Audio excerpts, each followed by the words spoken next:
అయిందయ్యా. మరెందుకన్నావు?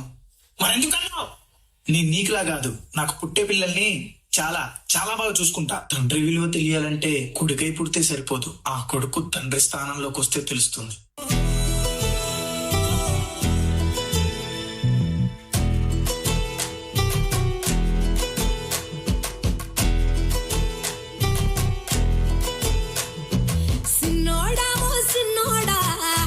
చిన్న మేడ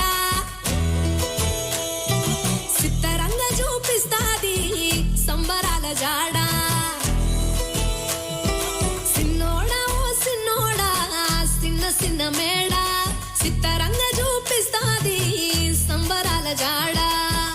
ఎగిరి దూకితే అంబరమందన ఇంతకు మించిన సంబరం ఉంటదా?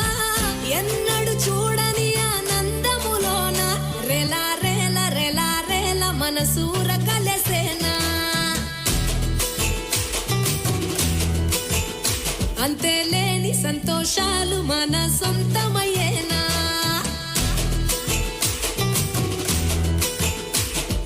నానా దేవుడు ఎప్పుడు కనపడినా దండం పెట్టుకోమంటాడు నానా. అడిగినవన్నీ ఇస్తాడు కాబట్టి. అన్ని ఇచ్చేవాడిని దేవుడు అనరు నానా అంటే. వేల వేల వెన్నెలలే నవ్వులుగా మారి పెదవుల పైనే విరబూసాయేమో. నాకు ఆన్లైన్ కావాలి, ఫ్రెండ్స్ తో ట్రిప్ కి వెళ్తున్నా. ఇంట్లో పరిస్థితి ఏం బాగాలేదురా, అంత డబ్బు నా దగ్గర లేదు. ఏంటి డబ్బులు లేవా? అలాంటప్పుడు బలిసుకున్నావు నన్ను. ఏంట్రా ఏమన్నావు?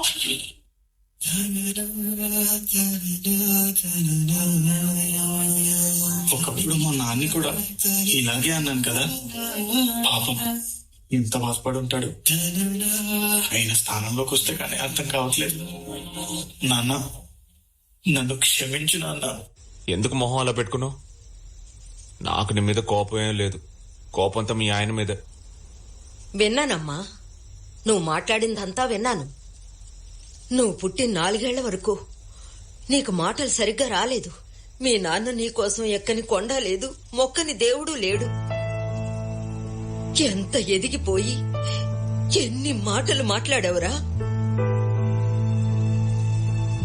అసలు మీ నాన్న గురించి నీకేం తెలుసు?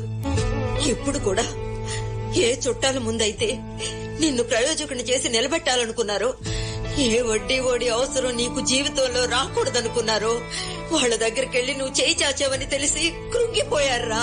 నిన్ను మొట్టమొదటిసారి ఇలా చేతుల్లోకి తీసుకున్నప్పుడు ఆ దేవుణ్ణి ఏం వేడుకున్నారో తెలుసా? నాకొచ్చే సంతోషాలన్నిటినీ వీడికిచ్చే, వీడికొచ్చే కష్టాలన్నిటినీ నాకిచ్చే దేవుడా. నువ్వు చూసిందల్లా అది కావాలి ఇది కావాలని అడుగుతావు. అక్కడ నీ మీద కసురుకుని లోపలికొచ్చి నా బిడ్డ అడగగానే వాడిని వెంటనే ఎత్తుకుని కొట్టుకు తీసుకుని కొనివ్వాలనిపించింది. కానీ చేతిలో డబ్బులు లేవే. రాయిలా ఉండే ఆయన కళ్ళల్లోంచి నీళ్లు కారుతుంటే ఆ మనిషిని ఓదార్చడానికి నేను పడ్డ బాధ నాకేరా తెలుసు. నీకు ఆస్తులు లేకున్నా అప్పులు అంటకట్టకూడదని ముందే అప్పులన్నీ తీర్చేశారు. నా పేరున ఎంత అప్పున్నా పర్వాలేదు సార్, కానీ నా పిల్లడి పేరున ఏ అప్పు వద్దు సార్. నువ్వు సడన్ గా ఎక్కడ ఆయనలా కష్టపడతావేమోనని భయపడిపోయారు. ఆ భయాన్ని బయటికి చెప్పలేకేరా అలా ప్రవర్తించారు. నాన్న ఎందుకో వెనకబడ్డాడు, అది శీర్షిక. అమ్మ 9 నెలలు మోస్తే నాన్న 25 ఏళ్ళు. రెండూ సమానమే అయినా నాన్న ఎందుకో వెనకబడ్డాడు. ఇంట్లో జీతం తీసుకోకుండా అమ్మ, తన జీతం అంతా ఇంటికే ఖర్చు పెడుతూ నాన్న, ఇద్దరి శ్రమ సమానమే అయినా అమ్మ కంటే నాన్న ఎందుకో వెనకబడ్డాడు. ఏది కావాలి అంటే అది వడ్డీ పెడుతూ అమ్మ, ఏది కావాలంటే అది కొని పెడుతూ నాన్న. ఇద్దరి ప్రేమ సమానమే అయినా అమ్మకొచ్చిన పేరు ముందు నాన్న ఎందుకో బాగా వెనకబడ్డాడు.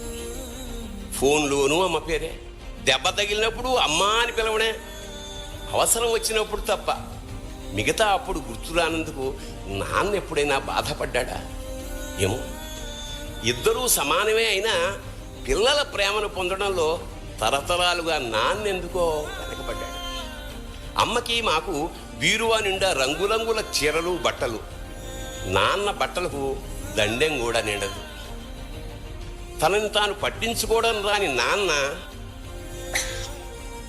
ఎందుకో మాకు కూడా పట్టనంత వెనకపడ్డాడు.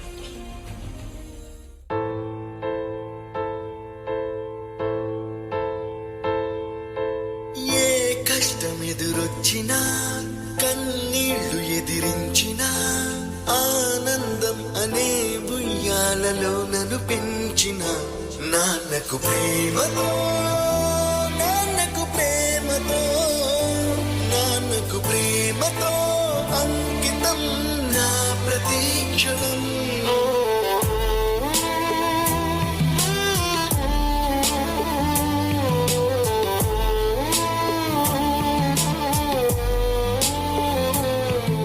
తమ పిల్లల్ని హీరోలు చేయడానికి తండ్రులు చివరి వరకు విల్లన్లుగానే ఉండి వెళ్ళిపోతున్నారు.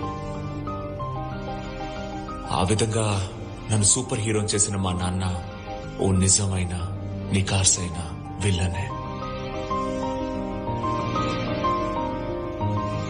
అమ్మా నాన్నలు మీతో ఉన్నప్పుడే వాళ్ళని అర్థం చేసుకోండి, సంతోషపరచండి, గర్వపడేలా చేయండి. ఎందుకంటే మీకు అర్థమయ్యే రోజు వాళ్ళు మీతో ఉండకపోవచ్చు.